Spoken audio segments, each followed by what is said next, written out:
Okay, I'm gonna try to see if I can get this started. I just came from Ace Hardware and picked up some stuff. I wanted to knock off a few more things before I do try and get it to start. I picked up this new stud. I hope it's the right length, but that is intended to replace the stud for the distributor clamp. Okay, here I have a lot more space to be able to reach into here to take this stud out. Since it's so short, I'm gonna use the jam nut up top and put the thicker one on the bottom. Take two. I'm gonna use 2 jam nuts this time.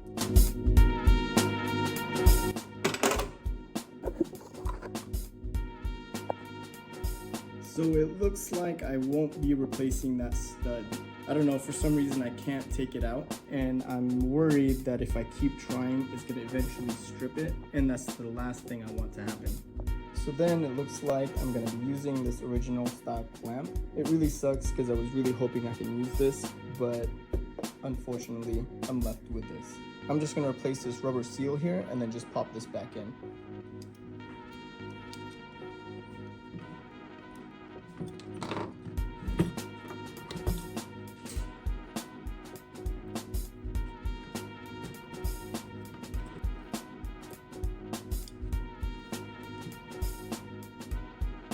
Distributor is back on.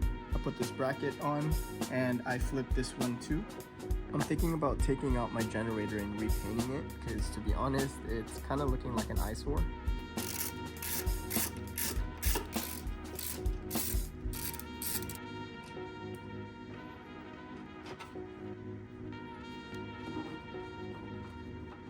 Oh, that was actually super easy.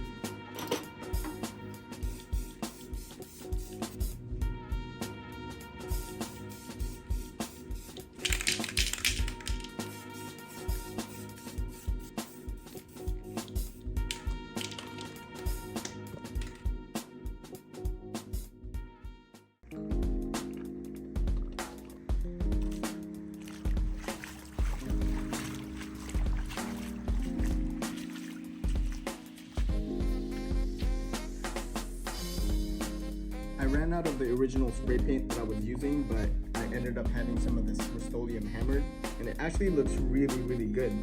My order for the push rods finally came in. I got that picked up yesterday, so I'm going to be slapping that in today. As far as putting in the stock push rods, there's really not a whole lot to it. Just basically take off the old ones and put the new ones in.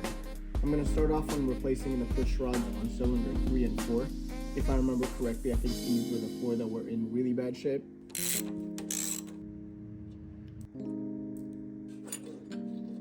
Oh yeah, look at that. Yeah, these are trashed.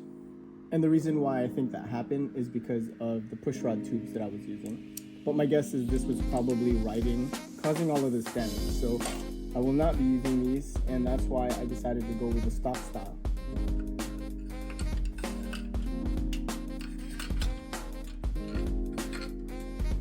And then the rocker assembly can go back on.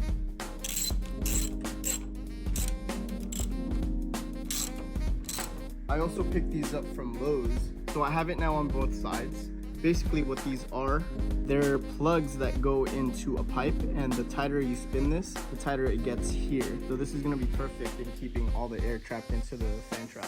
I'm not really going to go over the entire process on how to adjust the valves. I have a completely separate video on how to do that. So if you want to learn how to adjust your own valves, you can watch that video.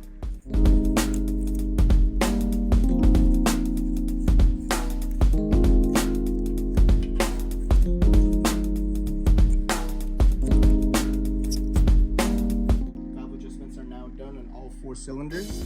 There's just a couple more pieces that I'm waiting for in the mail, which should be coming in tomorrow. Once those come in, there's a chance I may need to take off this cooling tin here, so I'm gonna hold off on putting the generator back in for now. I've taken apart the cooling tin for cylinder 3 and 4 so that I can install this guy here. So I know bugs, this is where the usual location is for the oil pressure switch, and it's usually poking out this way, but I put a 90-degree angle on there, that way it's pointing up. This is just a standard 90-degree brass fitting that I'm using, and usually in that location it's plugged up with this. While I have the cooling tin out, I got this foam from, I think, AutoZone. It's like a whole roll of it, almost like a yoga mat, but kind of thicker. But I cut this to shape, that way it fits right there. And when I close the cooling tin, there is gonna be no more gap right here for air to escape. I got the engine off the stand and onto this dolly so that I can move it around. I finally got some new spring washers to go onto the flywheel for the pressure plate. And the thing is, I couldn't find my clutch alignment tool. Then I realized I have this spare transmission that's not really doing anything. So I wanted to take out this input shaft right here. And I have no idea what I'm doing. So I kind of started taking it apart. But a buddy of mine actually came by and let me borrow his. So I'm just gonna throw that in. Clutch and pressure plate are now installed onto the flywheel. Transmission is now mounted onto the engine, just really loosely with some bolts here. I have both nuts down at the bottom, this one here, and the fourth one I will bolt that down when I have the starter pulled out. I've cleaned up the valve covers and I've put the gaskets on them, so I'll be throwing those on. I have the oil bath air cleaner pulled off one last time because this finally came in the mail. So this is the reason why I was putting this pressure sensor down here. I got this manifold thing here which allows me to put on two more sensors here and here. I wanted it to clear the height of the oil bath air cleaner, which sits about right here. So this is going to be an oil pressure sensor. I'll have a gauge on my dash, and this is going to be the oil temperature, which is also going to be displayed on the same gauge. And this is also what I've been waiting for. I got a glow shift gauge. So this is going to be checking for oil temperature and pressure. So temperature is going to be here at the top and pressure is down here at the bottom. And I didn't really show this up close, but this is going to be the gauge that monitors my cylinder head temperature. Now it's time for me to pull the starter out of my original transmission, which is still in the car, which means I need to lift up the rear, but I don't quite have front tires yet. So I'm gonna put the original wheels back on the front, that way I can lift up the rear and take my starter out. Alright, front wheel is swapped out. Now I'm ready to lift up the rear. So here I am in the engine bay. I'm gonna be pulling out the starter motor here. The top bolt here, I don't need to take that out because this was already removed when I took the engine out. So there's just one nut right here, which I think is a 17. After that, it's just some wiring and this should pop right out. Okay, we got the starter out. Up next is oil. I have 3 quarts of SAE 30. I think I only need about 2.5 quarts. So I'll put in 2 for now and measure it with a dipstick.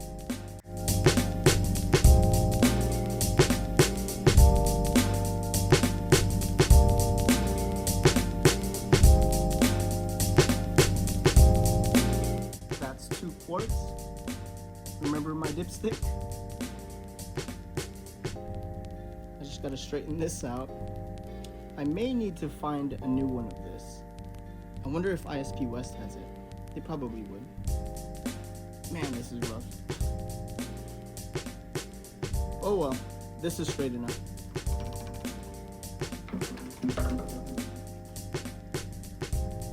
Okay, the level is about a little over halfway in between these 2 lines. I think I'm supposed to get to the top line, that means full. So I'm just gonna throw in a little bit more from this 3rd quart that I have and just kind of top it off a little bit.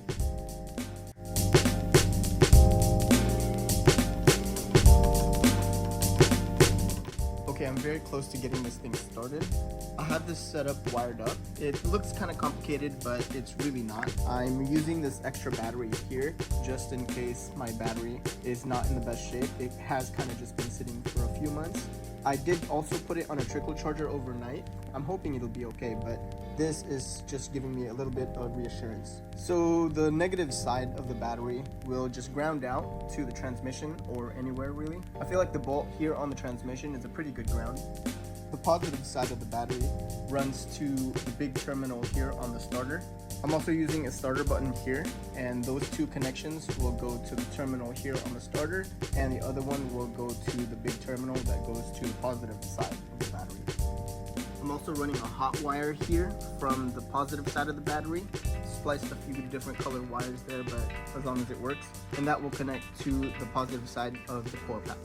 I still haven't gotten the chance to time this engine properly, so I'm going to do that now while everything's all plugged into the battery. And that's pretty easy too. The negative wire on that test light will go to the negative side of the coil pack, and then the test light, I'll just ground it out to my carburetor. I've adjusted my pulley to 7.5 degrees before top dead center, and I've also made sure that the rotor in there is pointing to the cylinder 1 cable. That nut for the clamp has already been loosened. So as I turn this distributor, you'll see the light on the test light turn on. Don't know if you can see that, but you can also hear it. There we go. So as soon as that turns on, that basically means that I'm timed at 7.5 degrees before top dead center. You can see this light is turned on, and I have the distributor clocked in the correct position. And now I'm ready to tighten this nut here. And the last thing I have hooked up here is the gas. So this fuel line here is connected to the fuel pump, down here to a fuel filter, and then into my jerry can. And I know I'm probably not supposed to use this type of line, but I don't know, it's all I have right now. And I guess it kind of helps me kind of visually see the fuel going up.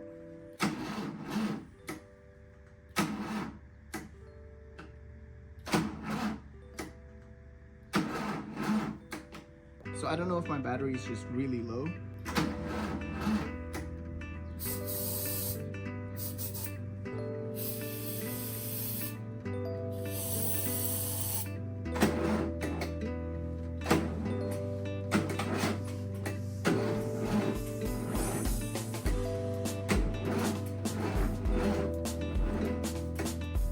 I don't really know what happened there.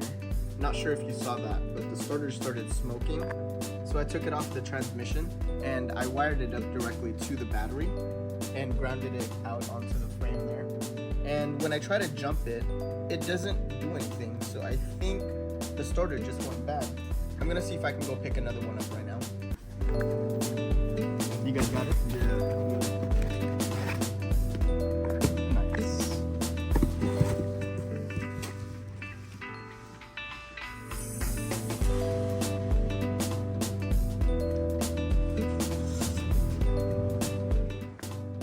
Here's the new one wired up.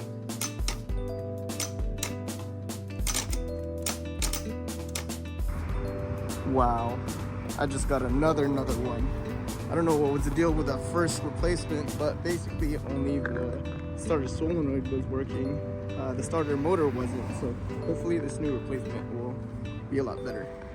Okay, here's the new starter. I have this wired up to the battery here, and when I jump these two terminals, you should see that motor stick out and start to spin. There we go.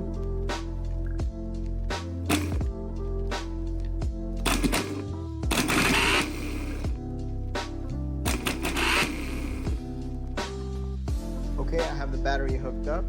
Again, the spark plugs are all removed, so it should spin a whole lot faster. And it looks like I have fuel pressure too.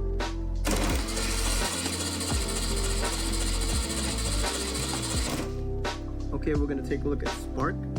This is cylinder 1. Ow! Yep, we got spark on cylinder 1. That got me. Spark on cylinder 2. Spark on cylinder 3. Spark on cylinder 4. Ow! Yep, we got spark on all 4 cylinders. We're good. Up next is compression. So with the compression test, I'm using this tester here into cylinder 1. I don't need ignition on this one, so I remove that hot wire coming from the battery to the coil pack.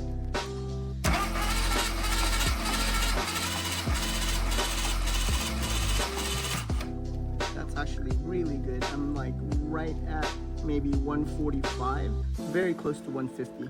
So very good results on cylinder 1. I'm gonna check the 3 remaining cylinders, but right now we're off to a pretty good start. Compression on cylinder 2.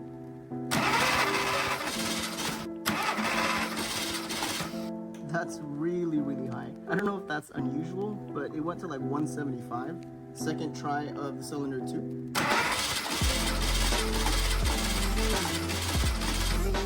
Yeah, I guess 175 it is. Cylinder 3.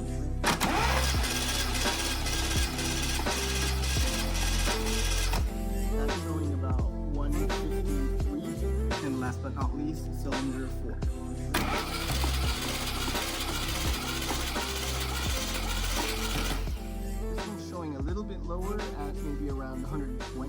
but I think that's still okay. Okay, here are the compression results. Mind you, these numbers are probably still gonna change. These are off a brand new set of pistons and cylinders, not yet even run on a bench test. So I'm thinking once the piston rings and everything get all seated, after a few runs, that's probably gonna change and kind of level out. But for now, it's looking pretty good. I'm gonna put the spark plugs back in and see if I can crank it again. So I have fuel, I have compression, and I have spark. Okay, everything should be pretty much set up for it to start. Hot wires put in.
All right, so you saw that start right up. Really, really nice. So I did notice a couple of things. Of course, I forgot to tighten this. That was rattling all over the place. This, I need to figure out a whole bracketing system. Maybe from here to one of those bolts or something. I don't know, but this was vibrating a lot. Another thing is this carburetor here. That's exactly why I had to repaint this cooling tin, because I thought it was leaking fluid from one of these hoses, but it looks like I'm actually leaking directly from the carburetors. It looks like I may have to rebuild that. That's not really a big issue. So I'm gonna take care of that sometime this week. So far, I'm really happy with the results. There was a little bit of smoking kind of around this area. I'm thinking maybe that was because of the paint underneath, but I'm gonna continue bench testing this until I work out all the kinks and everything, and then it should be ready to go back into the Squareback.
Alright, so I had it running off of that battery pack for maybe about 15 or 20 minutes, and to be honest, it was running really smooth.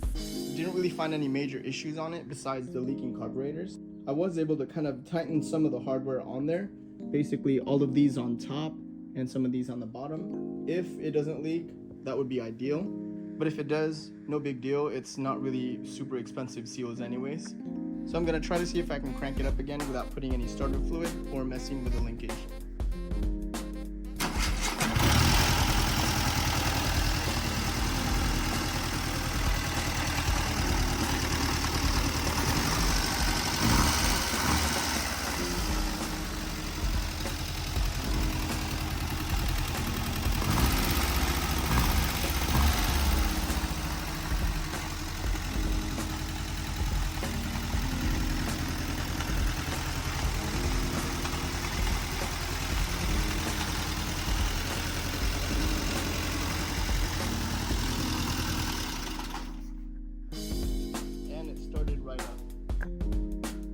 carb looks like it's not really leaking as much. This one here on cylinder 3 and 4 is still kind of leaking. So yeah, I might as well just rebuild it. And since I'm gonna rebuild this one, I might as well rebuild that one too.